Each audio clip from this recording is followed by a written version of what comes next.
नमस्कार, बहुत स्वागत है आपका। हिंदी खबर देख रहे हैं आप और मैं हूं आपके साथ श्रेया दीक्षित। तो जापान दौरे पर हरियाणा के मुख्यमंत्री नैब सिंह सैनी अपने प्रतिनिधिमंडल के साथ टीडीके कॉरपोरेशन के लोगों से मिले। ऐसे में मुलाकात मुख्यमंत्री नैब सिंह सैनी की अध्यक्षता में हुई, जहां टीडीके इलेक्ट्रॉनिक कंपोनेंट, सेंसर और मैग्नेटिक मटेरियल के लिए विश्व में टॉप कंपनियों में शुमार है, जिसमें टीडीके कॉरपोरेशन की सहायक कंपनी एटीएल बैटरी सोहाना में प्लांट लगा रही है। ऐसे में मुख्यमंत्री सैनी ने टीडीके और उसके सहयोगियों को राज्य में निवेश के लिए आमंत्रित किया। उद्योग एवं वाणिज्य मंत्री राव नरबीर सिंह भी प्रतिनिधिमंडल के रूप में वहां मौजूद थे और इस परियोजना से राज्य में ऊर्जा भंडारण, प्रौद्योगिकी, रोजगार और नवाचार को बढ़ावा मिलने की उम्मीद है।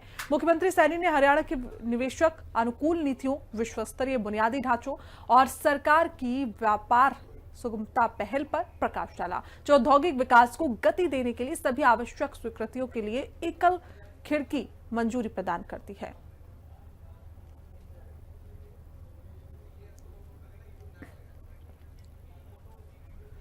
तो वही मुख्यमंत्री नैब सिंह सैनी ने डेंसो, सुजित और निस्सन कंपनियों के प्रतिनिधियों से मुलाकात की और इस दौरान ऑटोमोटिव, बायोगैस और फूड प्रोसेसिंग सेक्टर में निवेश को लेकर सार्थक संवाद हुआ और इस परियोजनाओं से हरियाणा के विनिर्माण परिस्थितिकी तंत्र को और मजबूती मिलने, महत्वपूर्ण विदेशी निवेश आकर्षित करने और राज्य भर में रोजगार के पर्याप्त अवसर पैदा होने की उम्मीद नजर आई।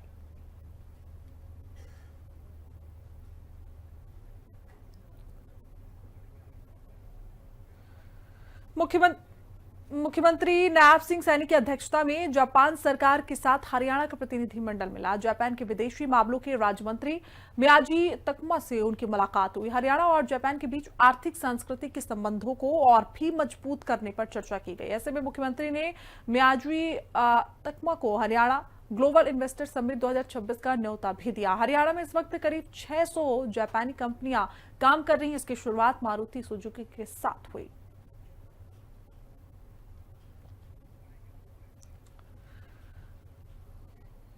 तो जापान पहुंचने पर मुख्यमंत्री नैब सिंह सैनी का वहां मौजूद भारतीयों ने जोरदार स्वागत किया। ऐसे में प्रवासी भारतीय संगठन ने पारंपरिक रूप से मुख्यमंत्री नैब सिंह सैनी का स्वागत किया। कैबिनेट मंत्री राव नरबीर सिंह भी वहां पर मौजूद रहे। जापान में सीएम सैनी लगातार हरियाणा में निवेश को प्रोत्साहित करने के लिए जापानी कंपनियों के सीईओ से मिल रहे हैं। इनमें से कई कंपनियां हरियाणा में अपने प्लांट लगाएंगी, जिससे रोजगार के बड़े अवसर पैदा होने की उम्मीद है।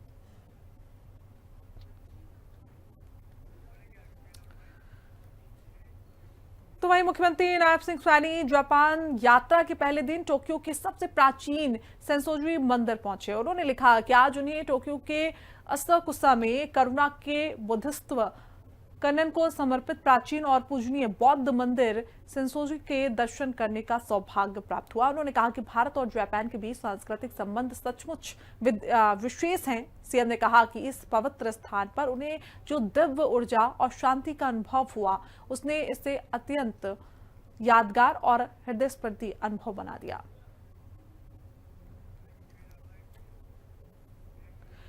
तो मुख्यमंत्री नैब सिंह सैनी ने रविवार को दिल्ली से जापान की उड़ान से पहले आम लोगों की तरह शताब्दी ट्रेन से चंडीगढ़ से दिल्ली का सफर तय किया। ये बिल्कुल सादगी के साथ सफर करते यहां पर नजर आए।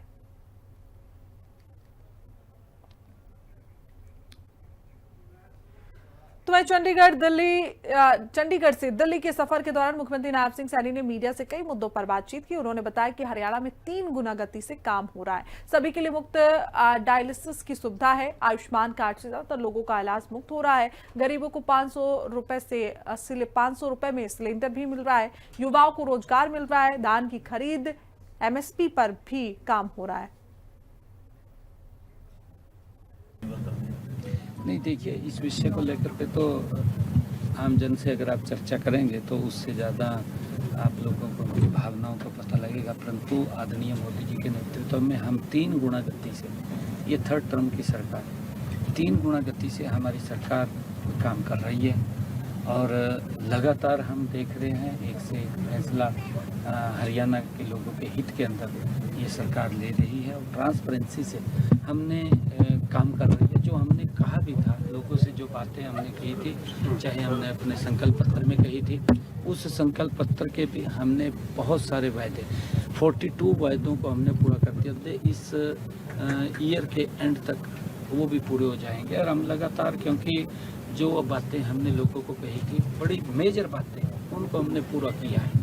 हमने डायलिसिस फ्री किया। हमने संकल्प पत्र में कहा था कि हरियाणा प्रदेश के हर व्यक्ति जो किडनी का पेशेंट है उसको डायलिसिस कराने के लिए हर महीने 30 से 35-40 हज़ार रुपये खर्च करना पड़ता था। बहुत भारी भरकम उसके ऊपर पैसे का वजन पड़ता था और इस बीमारी के कारण वो गरीबी रेखा के नीचे चला जाता था। परंतु हमने ये बात कही थी कि हम जब 8 तारीख के बाद आएंगे तो डायलिसिस फ्री करेंगे। हमने आते ही सबसे पहले उस फाइल के ऊपर साइन किया और हरियाणा के लोगों को आज डायलिसिस फ्री हो रही थी कि हम सबको बिना पर्ची बिना खर्ची के रोजगार देने का, नौकरी देने का हरियाणा सरकार में काम करेंगे।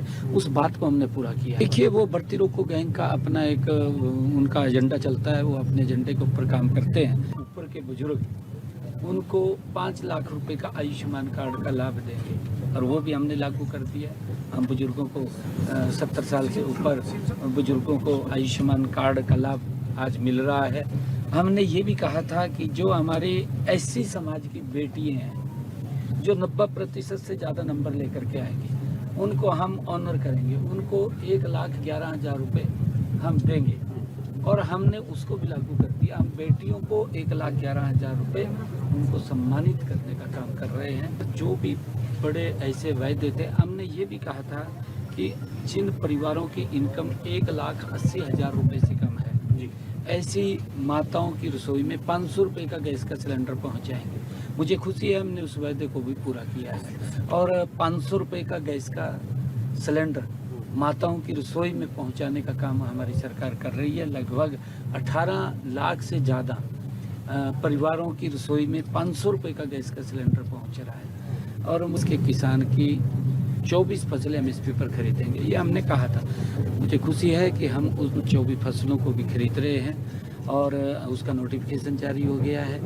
हमने ये भी कहा था कि जो हमारे ऐसे लिटिगेशन किसानों के थे जिनका पंचायत भूमि के ऊपर मकान बना हुआ था और लंबे समय से वो 20 साल से ज़्यादा काबिज थे, तो वो लिटिगेशन के अंदर रहते थे, उस लिटिगेशन को भी हमने समाप्त किया है। हमने अपने संकल्प पत्र में कहा था